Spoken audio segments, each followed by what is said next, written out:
Mr. President, the American people understand this bill. They understand that this bill will hurt families, and they know this bill will add to the deficit. They understand the Joint Committee on Tax has scored the bill as adding to the deficit, and I hear so many of my Republican friends talk about being deficit hawks. We follow the recommendations of our professionals. This bill will add to the deficit. That is why the American people believe this tax bill, which has been advertised by the Republicans as a tax cut, is not good for America. That's an extraordinary thing to get the majority of Americans against a bill that is purported to be a tax cut. And that's because they understand it's not a tax cut for middle-income families. Let me just give you one number. The corporate tax rate under this bill will be reduced from 35% to 21%. That's a substantial reduction in the corporate tax rate. Now understand, only about 5% of the largest businesses in America pay the corporate tax rate. This isn't a rate paid by small businesses. This is paid by mega corporations. They're getting a tax cut, and you look at the cost of that tax cut as scored by the Joint Committee on Tax, the professionals, and it's about $1.5 trillion of business tax relief. And guess who pays that $1.5 trillion? It goes on our national debt, and middle-income taxpayers are going to be asked to foot the bill. They get that. They understand that this doesn't help middle-income families. You're not helping middle-income families when you raise the estate tax limits so fewer families pay the estate tax. It already affects only the 0.2% wealthiest in America. They're getting a break. Already we have a concentration of wealth in America. The top 1% own close to 40% of the wealth of America. They understand that doesn't help middle-income families because they understand that we've seen in America the shrinking of the middle class, that we've had an increase in income and wealth disparity in America. That's not good for our economy.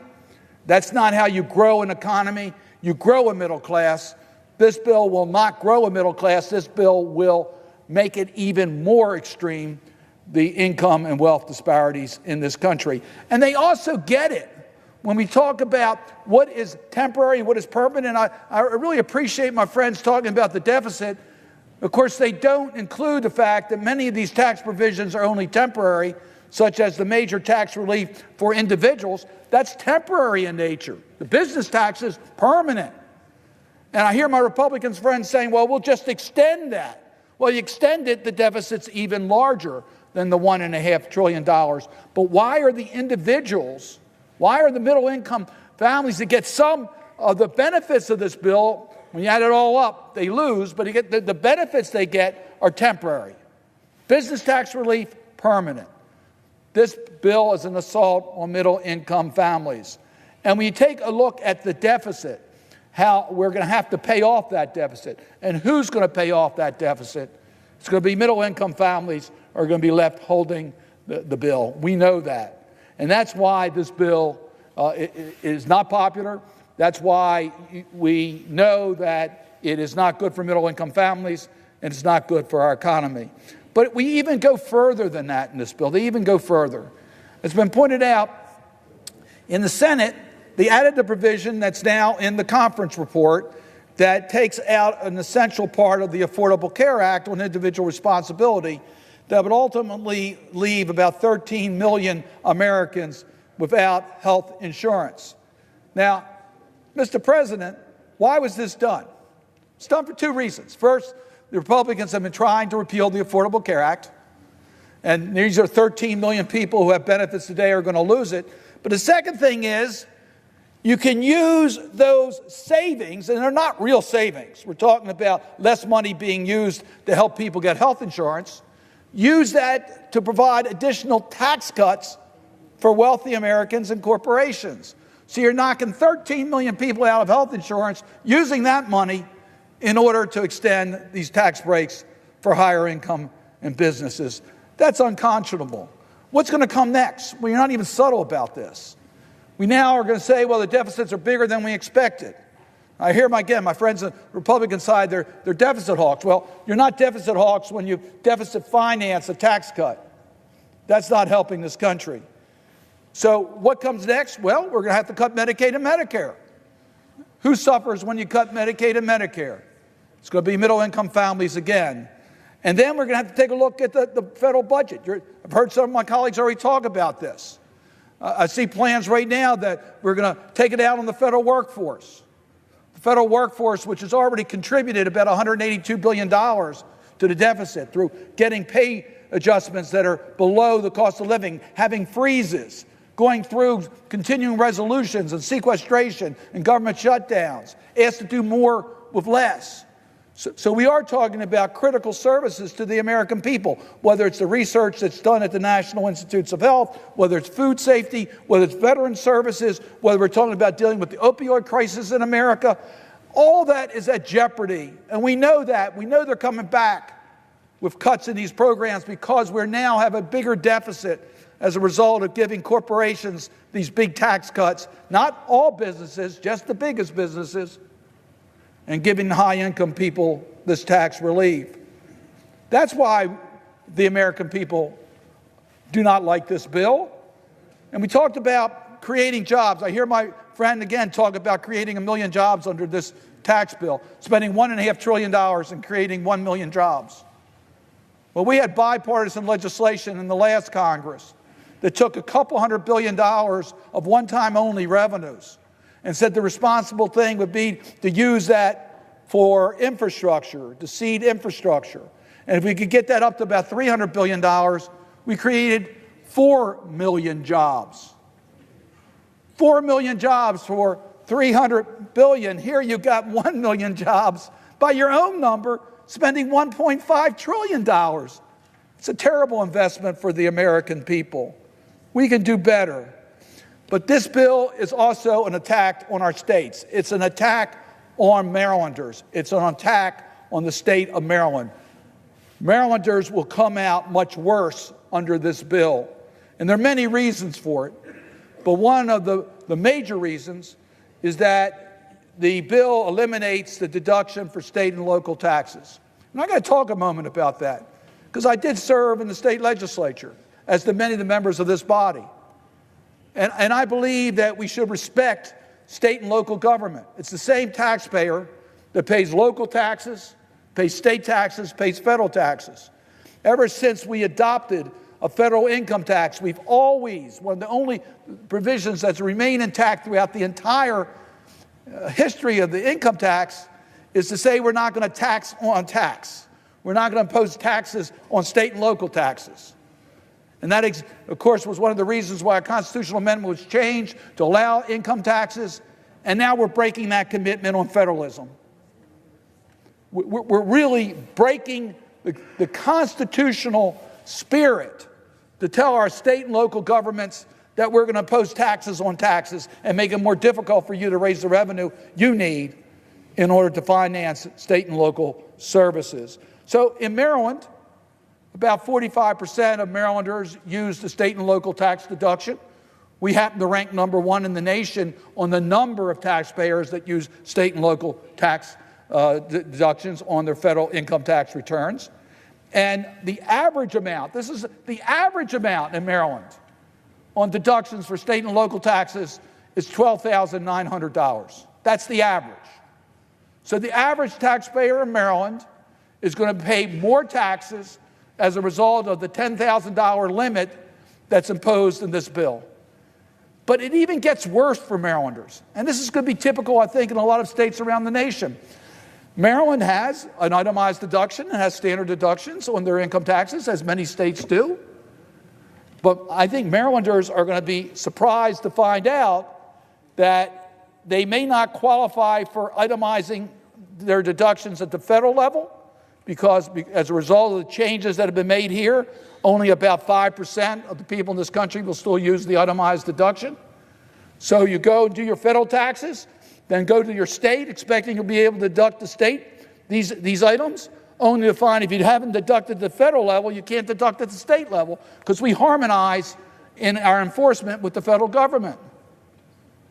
We didn't think about that when you put this provision in the bill. I heard my friend say we had hearings. We didn't have hearings on that provision. We've never had a hearing on that provision. We've never brought state people into our committee and say, what happens if we raise the standard deduction? What impact does it have on the states?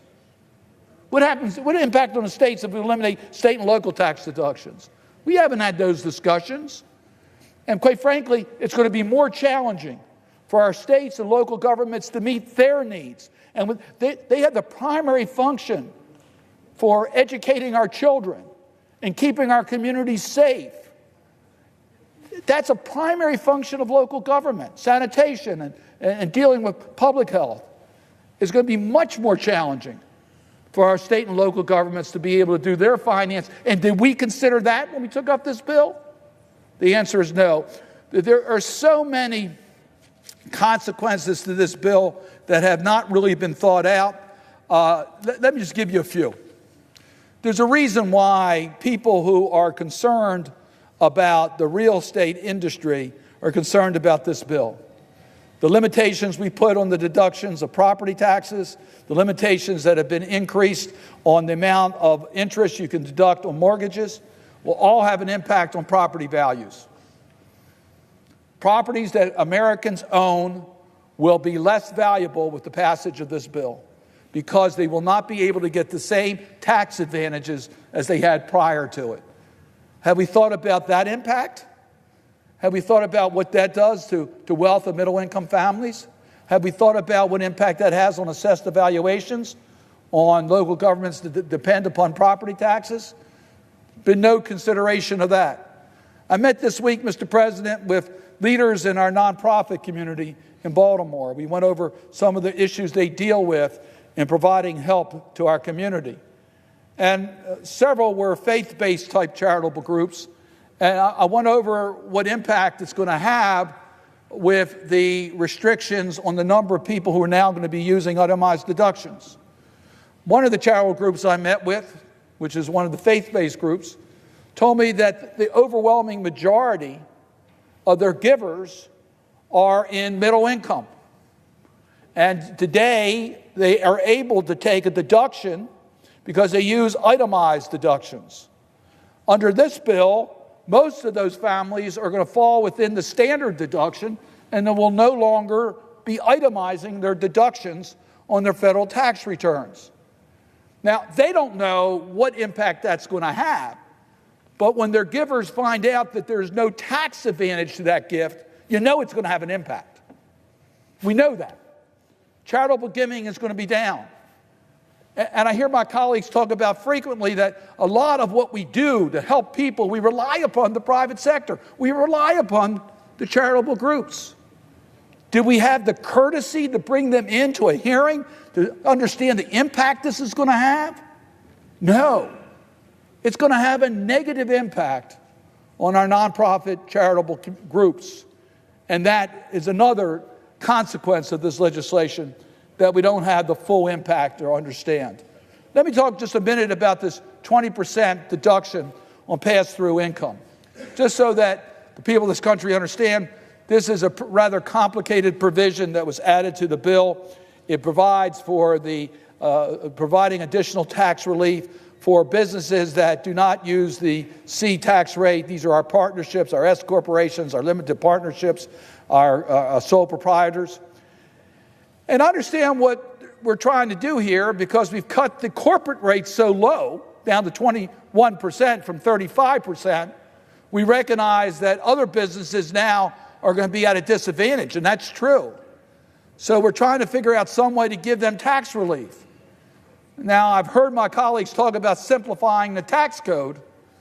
This provision does anything but simplify the tax code. It has what's known as guardrails as to how we calculate how much you can take up to the 20% of the distribution as a non-taxable event.